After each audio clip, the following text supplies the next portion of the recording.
You know, I personally like the fact that translating gives me opportunities to meet people who are in different industries, And then I just love a career that would bridge Japan and America. And Japan is my country, but America is where I call home. So anything I can do to help those two countries bring closer or together, I'm all for it.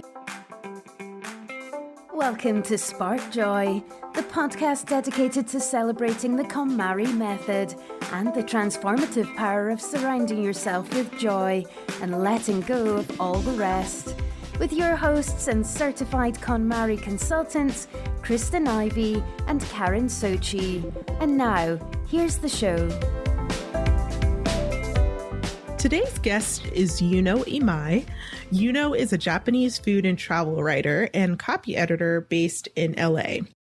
We met Yuno in San Francisco when we completed our certified KonMari consultant training.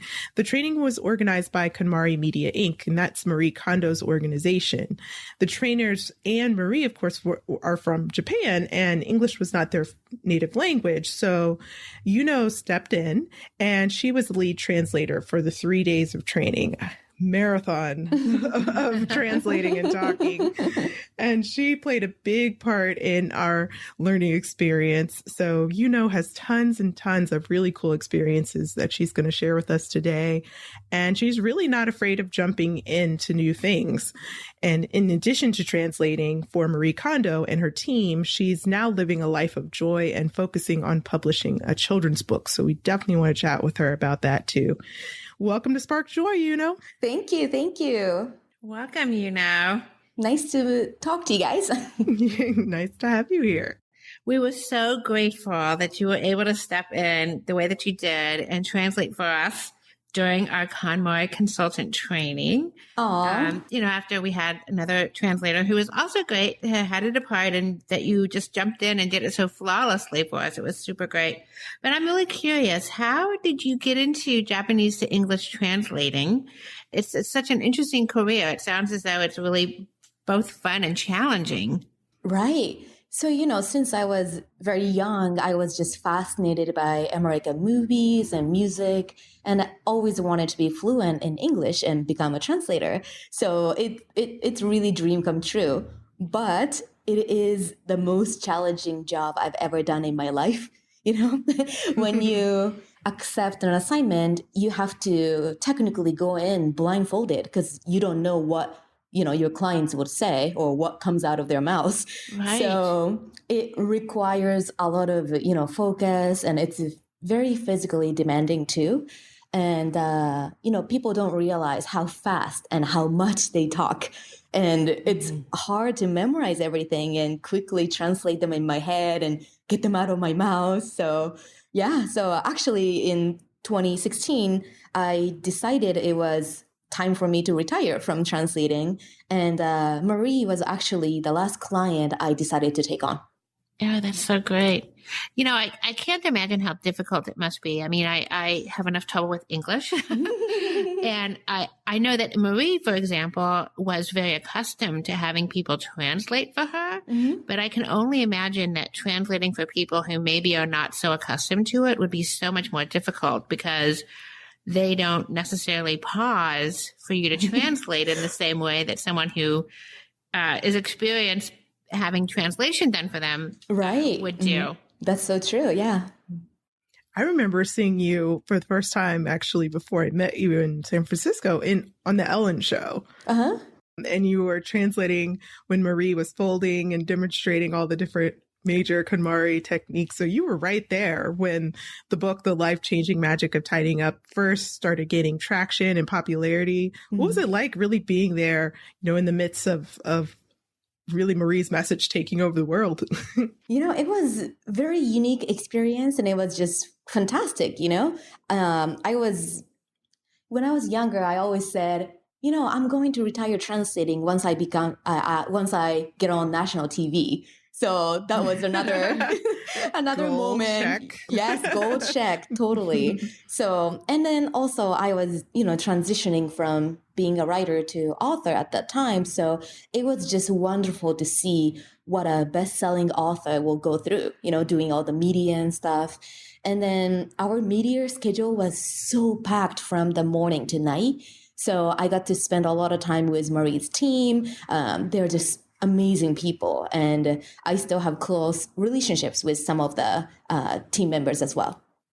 You mentioned that you prep a little bit before you translate. I'm curious how if you were exposed to Marie Kondo and her books and teachings before jumping off and translating for her for either training or the appearances on TV. Were you practicing KonMari?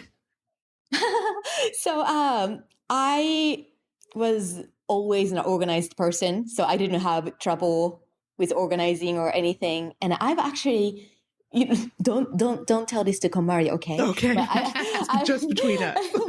Just between us. I've never heard of KonMari before I actually got this gig. Wow. So after I got the gig, I bought all her books in Japanese and also in English, read them all, highlighted everything, learned about KonMari Method, and then I went through all my clothes. It was towards the end of the year. So in Japan, we do end of the year cleaning. Mm-hmm. So I thought it was, perfect timing that I can test her method and also go through all my clothes. So yeah, I did try her method a little bit. And how she folds clothes in general, that's how I always folded clothes too. And how she organized them and, place everything standing up, all that. I already did it in my own life. So yeah, it came natural to me, even though I've never translated for another organizing consultant or people from organizing industry. I really enjoyed it. Yep. Sounds like you caught the bug. Yeah. So I'm wondering though, how were you surprised at how enthusiastic all of us consultants were at the seminars? What was that like? I think it was like a year after I started working with her when I started doing the seminars. So at that point, I already knew that people all over the world were crazy about KonMari and her method. Mm-hmm. Very cool. And I bet there's probably listeners out there who are interested in getting into translating. Right. Do you have any suggestions for them, or what you really love about the craft? I personally like the fact that translating gives me opportunities to meet people who are in different industries, Yeah. And then I just love a career that would bridge Japan and America. And Japan is my country, but America is where I call home. So anything I can do to help those two countries bring closer or together, I'm all for it, And I guess if I were to give advice to people who want to do translating, you just have to learn through experience. I used to take small gigs here and there, worked with anybody from law to medical, not just all the fun stuff. So I think at the beginning, you can't be picky. You just have to take on different clients, different industries, just to, build your resume. Great advice. So do you have any amazing experiences where you translated something incorrectly or differently than was expected? I mean, I guess that's the first thing that comes to mind, is that something like that would happen. I say one of the common, not mistakes, but I think one of the things translators would do is just forget all the stuff your client said. Sure. So, Sure. Because a lot of times they say not just one thing, they talk in sentences. And then as you translate, you tend to lose what you were going next. So I do my best to take notes. But, it's just human's brain. It just cannot memorize too much information at once, I guess. Yeah, I remember you with your notepad during the session. And I remember just trying to figure out how you were doing it. I was just amazed. I was almost distracted by that and wasn't paying attention to the content at some points, because I'm just wow, how is she remembering all this and translating it? But, it sparked a lot of joy for you to be there supporting us. And we couldn't have done it without you. Yeah. And I especially can imagine it would be difficult if it was subject or, a topic that you weren't really familiar with. So it really sounds like a challenging job, but you certainly rose to the occasion. It was really super great. But now I'd like to talk about your Instagram, which is,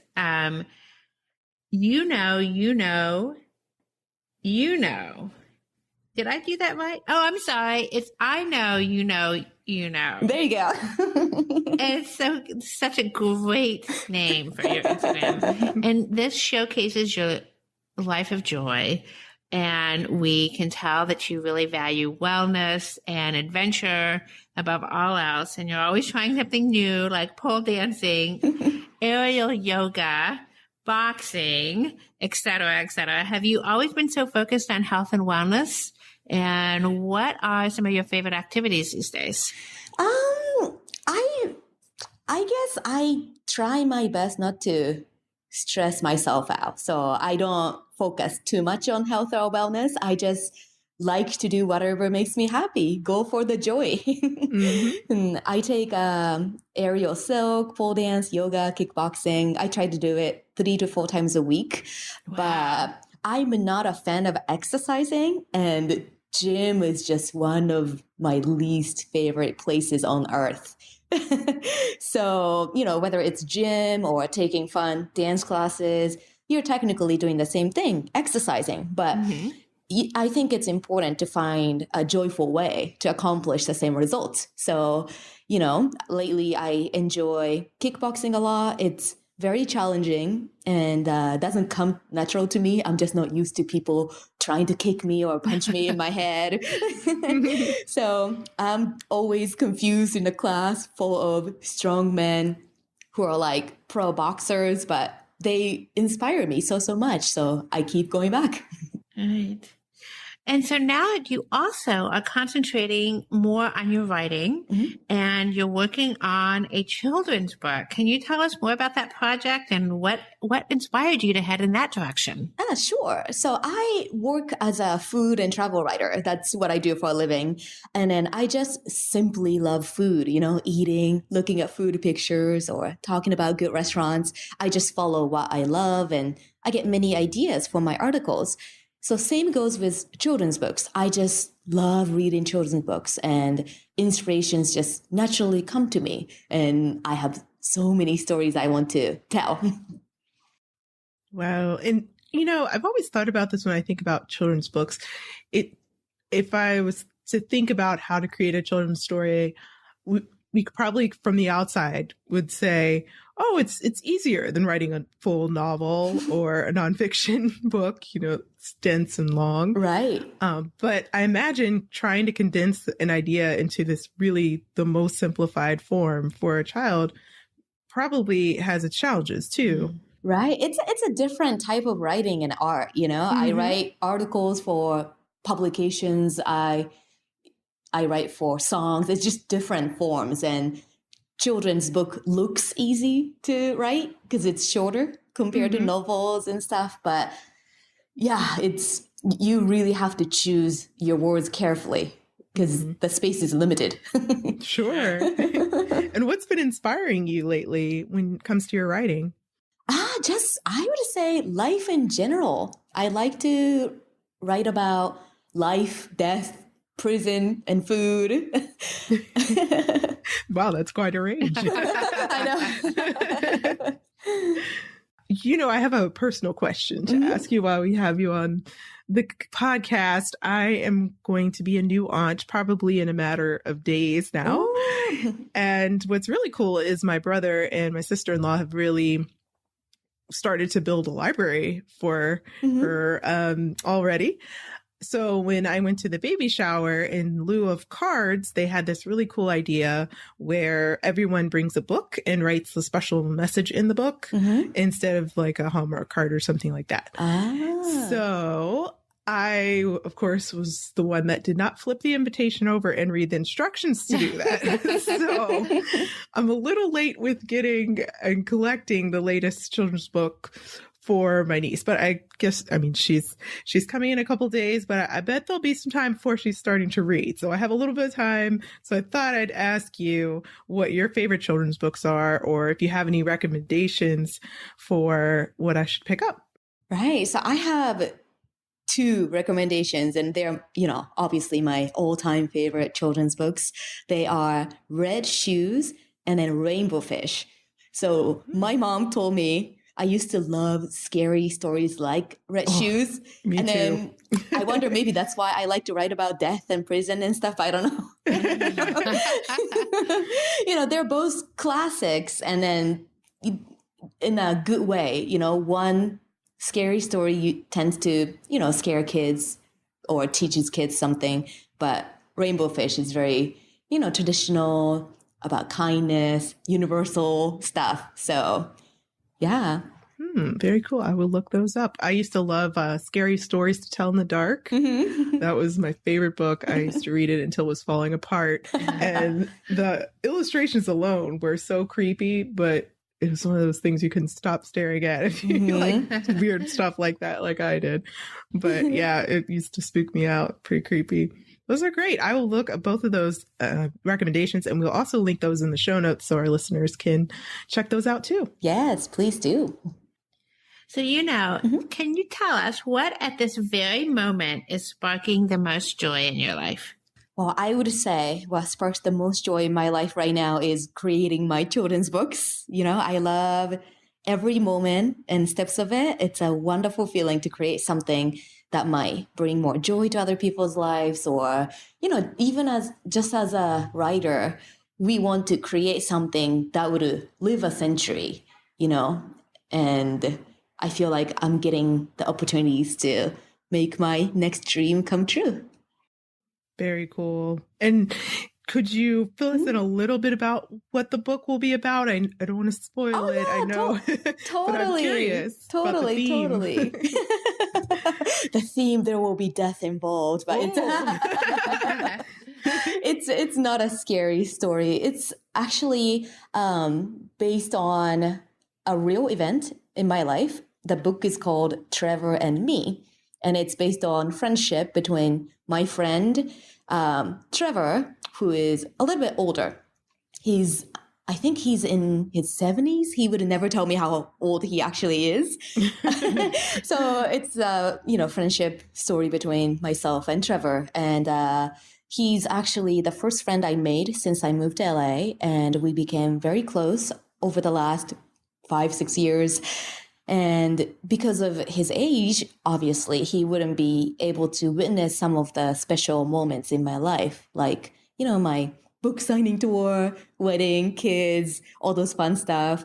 So in the story, Trevor promises me, set as a young girl in the story, that after he leaves this world, he would transform into something and leave some kind of sign to let me know that he's always around me. So the message of the whole book is loved ones who crossed over are always around us. They're watching us. And also friendship knows no border nor age. So, there's death involved, but it's a more heartwarming story. And I'm just hoping that readers will take the book and then gift it to their loved ones who just lost their loved ones, maybe to encourage them. I haven't seen any children's books talk about death in that way. There are a lot of books that talk about death, but not so much about reincarnation or, loved ones watching over us or transforming into physical forms, I guess. So, yeah, I feel like that is a message that needs to be written and shared. So it's very cool. I'm very intrigued by this. And you said the book is Trevor and Me? Trevor and Me. Awesome. So we'll look forward to seeing that very soon. And do you have any parting words of wisdom?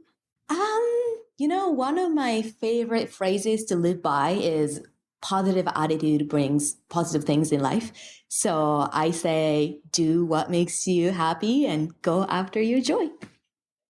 Oh, I love that. That's great. You can find out more about Yuno by visiting iknowyouknowyuno.com. Updates on the launch of her first children's book will be made available there, and you can track Yuno's adventures and joyful lifestyle via her Instagram at iknowyouknowyuno. So now we want to hear from you. Tell us your burning tiding questions or share stories about how KonMari has impacted your life. You can find us at sparkjoypodcast.com and click Ask Spark Joy to leave a question or comment for a chance to be featured on next week's show. While you're there, sign up to join our Spark Joy podcast community and get notified when each episode airs. You can also join the Spark Joy podcast community on Facebook, Instagram, and Twitter at the handle at Spark Joy Podcast. Thanks for tuning in, and we hope your day sparks joy.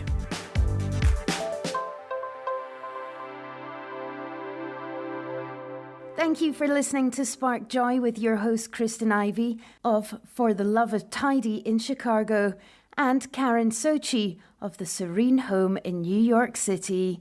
Spark Joy, the podcast, is not endorsed by or affiliated with KonMari Media Incorporated. The opinions expressed on this episode represent the views of the co-hosts and guests alone and do not represent the corporate position of KonMari Media Incorporated or the KonMari consultant community.